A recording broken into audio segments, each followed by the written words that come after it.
Okay, 2 hours of rest, 2 hours, 4 hours of rest, 2 hours of rest, 4 hours of rest. At 8 you switch off, 2 hours, then at 10 you switch on, 4 hours.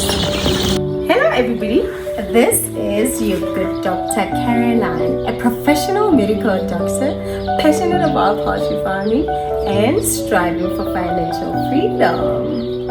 So behavior-wise, when you want to see the behavior of which one is strong, when you get into the chicken farm, they must all run away, right? Meaning they have, all of them are behaving the same. Let's see you. How are you? So, Wawano is energetic. You're not. What are you doing there? Let's go. So you will see, they must all run away. You will see the behavior. Then you look at which one is slacking, which one can't run, which one doesn't have the right energy, right? So that's how we're going to be monitoring them. And then another thing that you have noted, have you noted anything different in here? On them, you haven't noted anything different. Okay, so what you can note physically. Pick one! Can't you see the feathers? Look at the feathers. Don't they look different?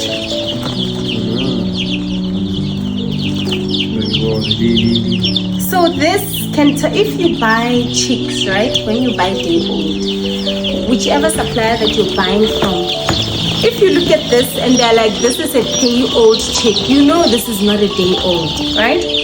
Today we are day 4 on the farm. So you can look at their feathers, right? They've started developing feathers. So this is how you're gonna tell that this is a day old or not, right? So whichever supplier that's giving you chicks, or maybe you are importing your chicks, you can actually determine how long the chicks have been on the road, right? If they've been on the road for like 3 days, if you're importing your chicks, you will see by the feathers that these chicks have been on the road for almost 2 to 3 days, because at day 1 they don't have this. So they're doing very well. She's doing very well. She's very strong. I'm also going to show you how to monitor the body temperature, right? So we need to monitor the body temperature. We also have the one that monitors the environment that they're in. I'm sorry, Dorothy, I'm gonna, you see, we want to see that. We want to see her flying around, running away. It shows that there's energy, there's life, right? So, I got this. This is like a thermometer, right? Got it at Beaks. It's around less than 100 rand.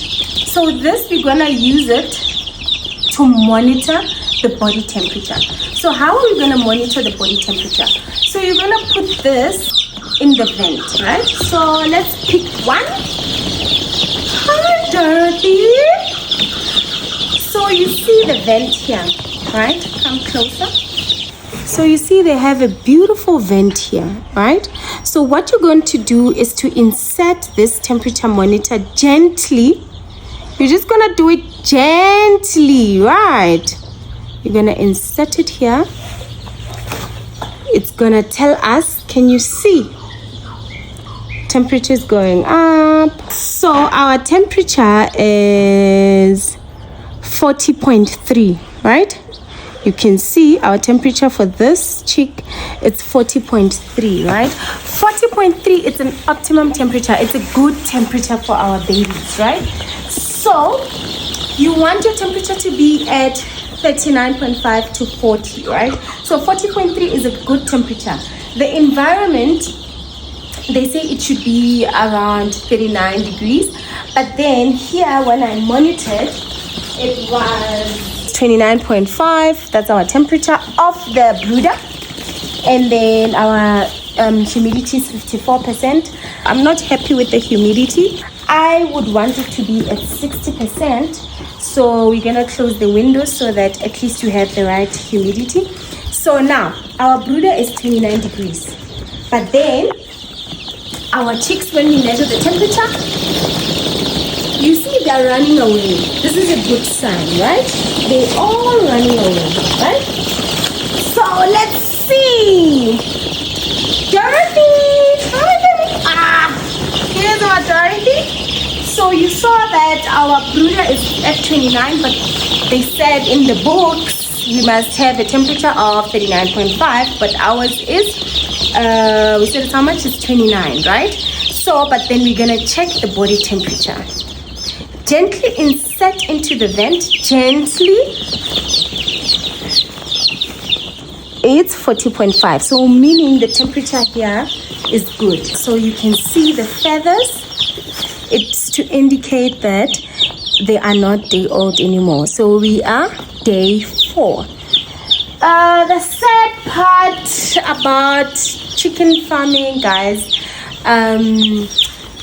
is that we so far in this 4 days we have had 5 mortalities, right? Remember I showed you one of our friends who had a broken leg.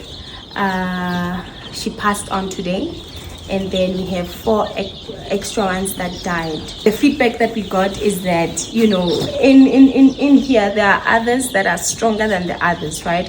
So you find that they were not feeding well. So on our feedback, the person who stays on the farm told us that those were the weak ones and they were not feeding. You'll find that they're just drinking water, right? So we want them to feed. So that's why we implemented the intermittent lighting, right?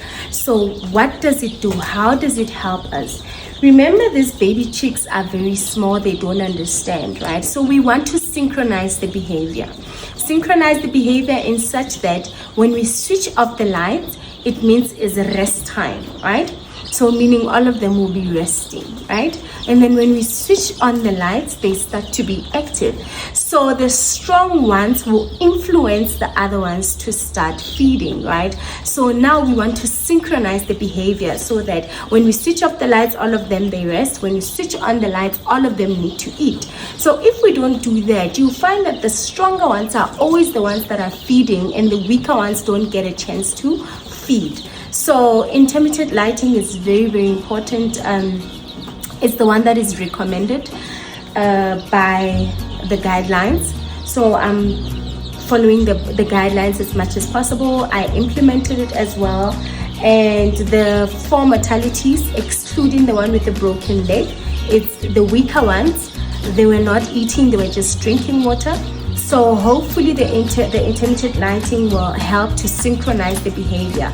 So they know that when it's feeding time, they all feed. When it's resting time, they all rest, right? So behavior will go on to the other ones, right?